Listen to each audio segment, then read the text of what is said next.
Comme promis, aujourd'hui c'est 100% animé.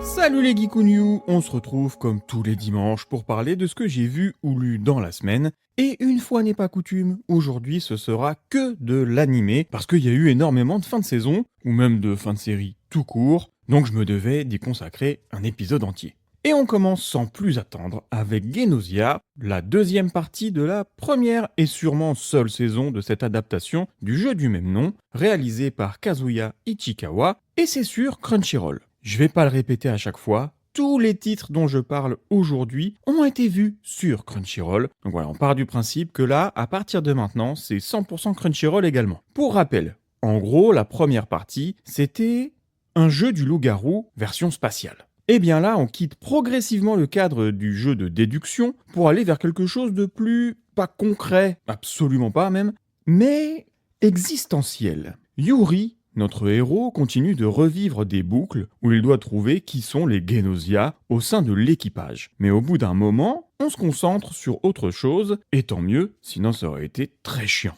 Pour faire simple, il revit pas vraiment la même journée, mais plutôt il doit collecter des infos dans des mondes similaires. Bah là justement, on va en savoir plus sur ces mécaniques d'univers parallèles et la fameuse clé d'argent qui est à l'origine de ce phénomène. Donc là, on n'est plus dans la découverte comme dans la première partie, mais plutôt dans un approfondissement où les règles vont être plus ou moins expliquées. On avait pas mal de questions sur les personnages, je pense forcément à celle qui a donné la clé d'argent à Yuri et qui est la personne avec qui il échange le plus, Setsu, mais aussi à tous les autres, et une qui a une intrigue bien à elle dans cette série, la très mystérieuse Kukurushka. J'aime trop son nom, Kukurushka. C'est assez bien joué cette seconde partie parce que ça prend un virage que j'espérais. C'est pas redondant, on s'éloigne du côté répétitif, parce que c'est quand même tout le temps la même mécanique dans la première partie. Pas tout le temps, mais presque. Même si, il y a toujours des boucles, le récit il est écrit autour de ça, mais justement, là on cherche vraiment comment en sortir. Et ça peut emmener à quelque chose de plus mélancolique. Ça parle de lien avec les autres, et de ce que le héros est prêt à faire pour s'aider lui-même, comme aider ses camarades. On est dans une science-fiction un chouille parano, où les liens sociaux sont mis à rude épreuve, le tout sur fond de mystère et de boucles temporelles. Il y a une belle ambiance, très colorée, c'est plein de détails, les personnages sont hyper cool, avec des personnalités et des styles complètement différents. Ils renvoient presque un truc jovial quand on les regarde comme ça, et c'est peut-être ça qui marche justement, parce que quand il y a des moments plus pesants, plus tristes, ça se ressent d'autant plus, à mon avis. En vrai, c'est très cool ce côté plus émotionnel, qu'on commençait déjà à percevoir à la fin de la première partie. Là, on rentre bien plus dedans. Un truc qui change pas, par contre, c'est qu'il faut rester concentré. C'est pas une série qu'on regarde en faisant autre chose, ou en regardant son téléphone. Là, faut être dedans, sinon on perd vite le fil. Mais j'ai trouvé justement que c'était plus interpellant, donc plus facile de rester dedans que la première partie. C'était vraiment très cool, Genosha, et 21 épisodes au total, avec une vraie fin, ça c'est un bon point. D'ailleurs, j'ai cru comprendre qu'une sorte de pièce de théâtre immersive se jouera à partir d'août, Genosha The Live Playing Theatre, et si j'ai bien tout compris, en 3 phases de représentation. Donc, des grosses parties de loup-garou où le public joue aussi, mais pour tout connaître, il faut assister à la phase 1, 2, et puis la 3e qui devrait être la conclusion. Donc si vous êtes à Tokyo entre le 21 août et le 6 septembre, que vous avez 3 jours à consacrer à ça, et surtout que vous parlez couramment le japonais, vous avez la possibilité de faire partie de l'équipage et de dénicher qui sont les usurpateurs. Et on continue le tour de nos animés avec Fire Force, pareil avec une deuxième partie, c'était la 3e et dernière saison, et là c'est vraiment tout frais, puisque le dernier épisode est sorti le 3 avril à 18h30, et que j'enregistre le même jour. Le manga d'Atsushi Okubo est fini depuis un petit moment, 2022 quand même, et c'est le studio David Production qui anime cette série réalisée par Tatsuma Minamikawa. Bon, j'ai vraiment trop kiffé regarder Fire Force, mais là, la dernière saison, surtout cette deuxième partie, parce que la première était très bien, je suis dégoûté. J'ai pas lu le manga, donc je savais pas à quoi m'attendre, et vraiment, j'étais trop hypé jusque-là, et là, désillusion. Elle est pas totale, mais quand même assez grande. Je vais vous faire un petit débrief vite fait de ce que c'est Fire Force. On est 250 ans après la grande catastrophe qui a dévasté la Terre. Dans ce monde, il y a des pompiers, donc la Fire Force, mais les feux qu'ils éteignent, c'est plus les torches humaines. Donc des gens qui subissent une combustion spontanée, et quand ça leur arrive, ils ont plus ou moins l'air de monstres. Donc pour les apaiser, les pompiers les éliminent. Ils sont toujours accompagnés d'une personne qui fait partie de l'église, donc il y a un côté un petit peu exorcisme. Et le perso principal, Shinra, il a pour ambition de devenir un héros, alors que tout le monde le prend pour un démon, avec son sourire qui fait un peu peur, et ses dents toutes pointues. Ah oui, et les pompiers, pour la plupart, ils ont un pouvoir qui leur est propre, catégorisé en 3 générations, la première étant la plus faible, et la troisième la plus balèze, et Shinra évidemment, il est en 3e catégorie. Bon bah, là, l'église, qui avant était présente mais semblait inventée de toutes pièces, c'était plus là pour servir le récit et donner un petit peu de contexte, eh bien aujourd'hui ça devient 2 choses que j'aime pas vraiment. 1, c'est bêtement moralisateur. Et 2, c'est faussement philosophique. C'est vraiment des réflexions assez manichéennes et très enfantines qui desservent tellement tout le reste, mais c'est aberrant. Et ce qui me fait un petit peu peur, c'est de me dire que si ça se trouve, ça se croit intelligent ou même malin, alors que c'est juste bordélique et qu'il fallait trouver une fin. Alors l'auteur nous a servi un truc pas ouf et très mal composé. À tel point que quand il se passe une dinguerie, et il y en a, vraiment il y a des trucs très cool, bah en fait on n'est plus du tout dedans et on passe à côté des émotions qu'on devrait ressentir. Tout ça pour rallier avec Soul Eater, qui était son manga précédent. C'était un préquel finalement, on le savait, mais bon. Ça a été mal raccordé de mon point de vue. Je me demandais légitimement si c'était que moi, mais ma copine, elle pense exactement pareil. On se regardait pendant le visionnage et on comprenait pas du tout. Ça en fait des tonnes pour rien. Donc sur cette deuxième partie, je vais pas en dire plus, je veux pas dénigrer le travail de qui que ce soit, surtout qu'il y a quand même de belles choses, j'ai dit, il y a une animation qui est toujours très cool, des personnages très stylés, des idées de mise en scène assez importantes, donc oui, c'est pas nul, c'est pas à proscrire, mais c'est pas ce que j'attendais. Sachant que c'est peut-être ça, vous, qui vous plaira ou vous a plu. Il y a un vrai parti pris, donc ça se trouve vous avez kiffé. Donc, ma satisfaction de voir enfin la série entrer dans son vrai climax est finalement entachée par un sentiment que la mythologie devient trop chargée. Et en gros, ce que je peux dire, et je termine sur ça, c'est que la série au global, ça reste un très bon shonen d'action surnaturelle, on peut dire spectaculaire, avec des pouvoirs liés au feu qui servent autant à la mise en scène qu'à raconter l'histoire, et la fin accentue le côté apocalyptique et religieux, pas forcément de la bonne manière, mais on aura quand même kiffé suivre la 8e brigade. Bon, pour la suite, et jusqu'à la fin de l'épisode, je vais être beaucoup plus détente, parce qu'à partir de là, on n'a que des tueries. À commencer par Sentenced to be a Hero, la première saison qui s'est terminée le 26 mars. À la base, c'est pas un manga, on va en reparler je pense, mais c'est un light novel, donc un roman illustré, écrit par Rocket Shokai et illustré par Mephisto. Pour le moment, il y a 8 volumes, et c'est toujours en cours, mais c'est pas dispo en France. Il y a bien une adaptation en manga qui existe, avec 2 tomes, sortis en 2022 et en 2024. Pareil, toujours en cours, et cette fois, on va avoir une adaptation française, puisque le 22 mai, le premier tome devrait paraître chez Vega, et ça, c'est une bien bonne nouvelle.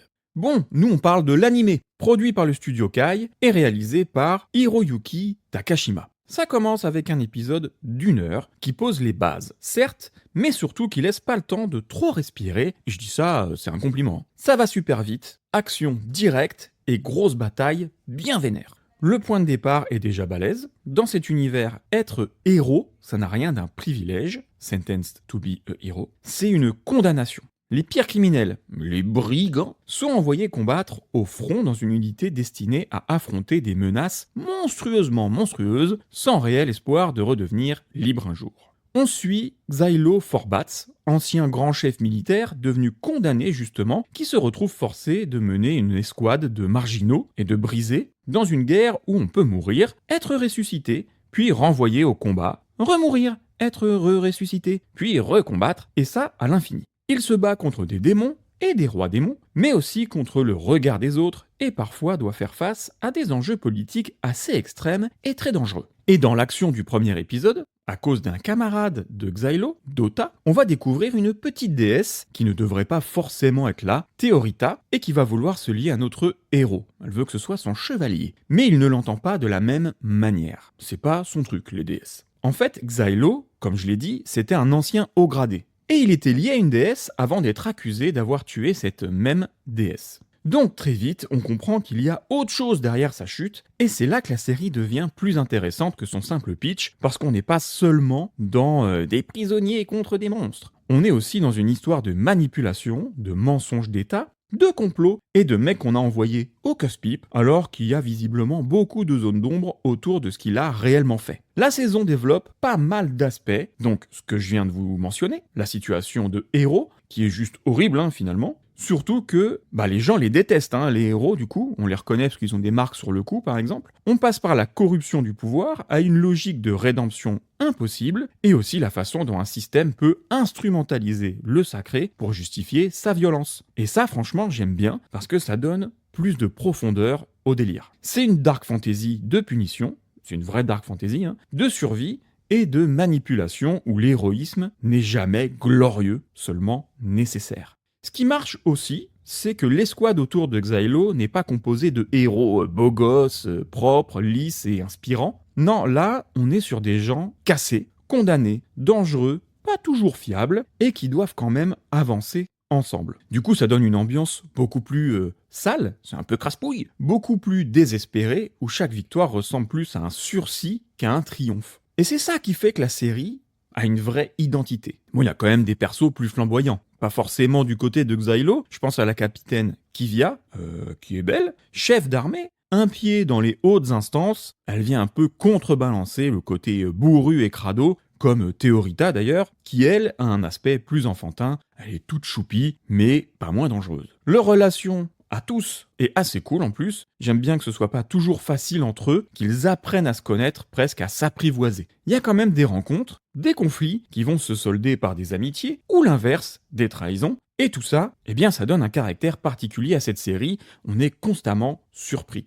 Et puis, c'est magnifique. C'est porté par une mise en scène qui cherche l'impact plus que la grâce, mais il y a quand même quelque chose de magistral dans cette animation. En fait, on dirait pas que ça vient d'un manga, et c'est pas le cas justement, ça vient d'un light novel à la base, et ça se ressent. C'est bien plus mature en termes visuels que bon nombre d'animés, et ça assume bien sa patte artistique. En vrai, j'avais l'impression de plus regarder une adaptation de BD que de manga. Bref, le concept de l'héroïsme comme peine, et le ton plus sec, plus adulte que la moyenne, les graphismes et l'animation, ça m'a eu. C'est une pépite qui se tient d'un bout à l'autre de la saison, même si le premier épisode est monstrueux, le reste fait très bien le taf. Et dès la fin de la diffusion, ils ont annoncé direct la saison 2, donc je pense que je suis pas le seul à avoir apprécié.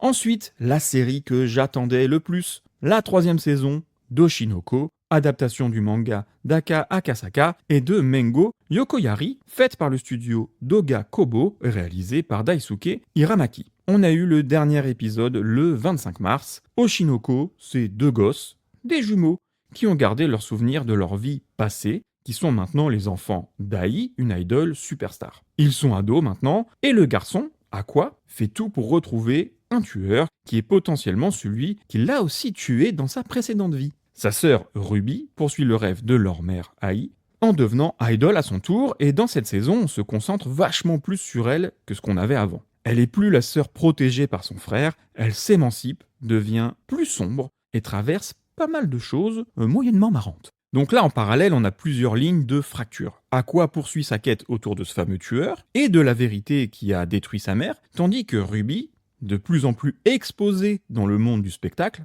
se retrouve, elle aussi, confrontée à des choix identitaires et émotionnels de plus en plus lourds. On reste dans le showbiz, mais ce décor devient presque un piège. Image publique, marchandisation, mise en récit de soi-même, instrumentalisation des corps et des émotions, en vrai, tout se mélange. Cette saison, c'est pas juste un drame de vengeance ou de carrière, c'est un bloc où les personnages se débattent avec le mensonge, la performance et le poids du regard des autres, pendant que l'intrigue principale se resserre lentement vers sa vraie dernière phase. Ce qui est méga cool et intéressant dans cette saison 3, c'est que l'intrigue devient moins mystère pur pour aller plus vers une collision entre les vies privées, l'industrie et les rôles que chacun joue. On passe un vrai cap, finalement. Là, on parle de scandales aussi, qui vont toucher à différents niveaux les personnages. Les pauvres petits zouzous, ils vont être assez malmenés, et il y a de la querelle qui a des conséquences.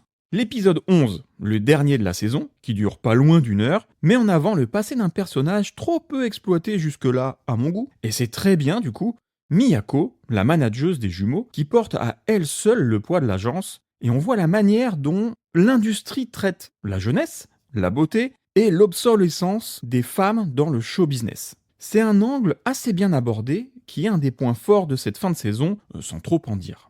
Ce que j'aime bien avec Oshinoko, et avec cette saison 3, au-delà de faire coexister glamour, comédie et malaise, ça reste un thriller, ne l'oublions pas, c'est que ce n'est plus seulement une histoire de vengeance ou de mystère autour d'Aqua, puisque la série développe vraiment son autre grand sujet, le spectacle. Et elle traite ça comme une machine à bouffer les gens.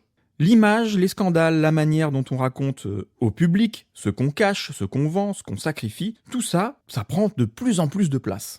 Et du coup, derrière le vernis très beau, très brillant, ouh là là, c'est shiny, t'as toujours un truc beaucoup plus toxique qui remonte. C'est que du faux semblant où chacun met son joli petit masque pour se montrer en public. Et nous, on perçoit la vérité derrière tout ça en fait. Et puis visuellement, c'est toujours agréable. Il y a un truc que j'aime beaucoup, c'est la lumière. La série joue énormément avec, des reflets sur la peau ou sur les cheveux. On passe de néon à la lumière du soir ou de coucher de soleil, mais de façon assez réaliste. Ou sans forcément trop en faire en tout cas. Pour parler de ceux qui veulent justement être sur le devant de la scène, jouer autant avec ça, je trouve que c'est bien pensé, surtout quand ça reste subtil. C'est élégant visuellement, voilà, c'est ça que je veux dire. Bon et pareil, là aussi on nous a annoncé qu'il y aura une nouvelle saison, par contre on sait que la 4e sera la dernière. Le manga étant fini en ces tomes, ça se tient. Et on arrive au dernier visionnage, l'œuvre originale est le manga de Yuki Kaku, l'animé réalisé par Kaori Makita et produit par MAPPA. J'aime beaucoup MAPPA. La saison 2 a commencé le 11 janvier 2026 et s'est terminée le 29 mars. Je parle de Hell's Paradise. On retrouve Sagiri et les autres condamnés, mais surtout Gabimaru, amnésique au début de la saison, donc dangereux. C'est pas pour ça que les combats sur l'île s'arrêtent, avec les grands méchants de l'histoire, et je dois dire qu'on avance quand même assez bien, c'est super fluide, on a de très beaux moments d'action. La seconde moitié de la saison est plutôt haletante, et ça s'arrête jamais. Pour le coup, il y a des adversaires qui, ils ont une nature qui brouille la frontière entre l'humain, le divin et le monstrueux. L'intrigue prend de l'ampleur, on va dans 2 directions en même temps. D'un côté, l'action, qui devient plus stratégique et plus meurtrière, et de l'autre, ça approfondit ces thèmes de transformation, de désir de vivre, de foi dans les autres et d'identité. En fait, cette saison ne cherche pas à casser la formule de la première, mais à intensifier, plus de dangers, plus de révélations sur l'île, et un sentiment qui nous lâche pas quand on approche d'un affrontement de bien plus grande ampleur, même quand on est déjà dans l'ultra spectaculaire. Un truc qui est bien maîtrisé, et ça depuis le départ, c'est le contraste entre le joli, la beauté, et l'horreur. L'enfer qu'ils vivent sur cette île, c'est anxiogène au possible, mais en même temps, on peut qu'apprécier ce qu'on a devant les yeux. La beauté des paysages, même les antagonistes sont beaux, comme si le danger finalement venait justement de ça. Même dans les combats, il y a un côté spirituel, je vais quand même pas dire contemplatif, mais on admire ce qu'on regarde dans tous les cas. Ah oui, j'ai pas fait mon petit résumé. Donc, Gabimaru, méchant ninja, ou le vilain, il doit être exécuté. Mais non, finalement, il est envoyé en mission sur une île d'où personne ne revient, et ça pour ramener un élixir d'immortalité. Alors, il n'est pas tout seul à être envoyé au casse-pipe, il y a plein d'autres criminels, et pour les accompagner, des tuteurs aguerris au combat. Mais sur cette île, il y a un danger bien pire que les monstres qu'on peut y croiser, ceux qui vivent là, et qui collectent l'essence de la vie des humains qu'ils croisent pour nourrir leur propre force vitale et devenir surpuissants. J'aurais dû commencer par ça. Quoi qu'il en soit, il y a une belle montée en tension, on explore des endroits inconnus jusque-là, les combats sont phénoménaux, c'est beau, aussi bien dans l'animation que dans les décors, c'est captivant, c'est angoissant, il y a un côté mystique qui n'est pas pour me déplaire, rien à dire, Hell's Paradise, c'est incroyable. La fin de saison laisse penser qu'on aura une suite, mais pour le moment, j'ai rien vu sur une potentielle 3e saison. Sachant que le manga est fini depuis un petit moment, je me dis que ce serait étrange de pas emmener l'animé jusqu'au bout, j'ai bon espoir. Celui que je retiens le plus dans le tas, c'est Oshinoko. C'est tellement fou, je trouve, ça joue super bien sur les émotions, c'est un vrai thriller, mais comme ça sait aussi relâcher la prise de temps en temps et être plus léger, je me dis que c'est parfaitement dosé. Ce serait ma prio à regarder, je pense, et pas loin, je me dis que Sentence to be Hero est assez original pour au moins être curieux de jeter un coup d'œil. Voilà mes petits geekouniou, gros morceau en animé pour ce premier trimestre. Et encore, j'ai pas eu le temps de mater Juju, j'en parle bientôt, mais dans un épisode classique, et je peux vous dire que là j'ai de quoi faire avec ma pile à lire pour la semaine prochaine. Ça risque d'être un bien bel épisode. On se retrouve mercredi avec un invité, très passionné et très passionnant. Je retourne dans la librairie Casamanga pour cet épisode, et sera accompagné de Ramzi, qui tient la boutique. Donc on va parler manga, mais aussi ciné. Comme d'hab, un commentaire ce serait parfait. Et abonnez-vous pour ne rien louper. Ciao les geekouniou, à mercredi, bon chill. Hasta la vista, baby.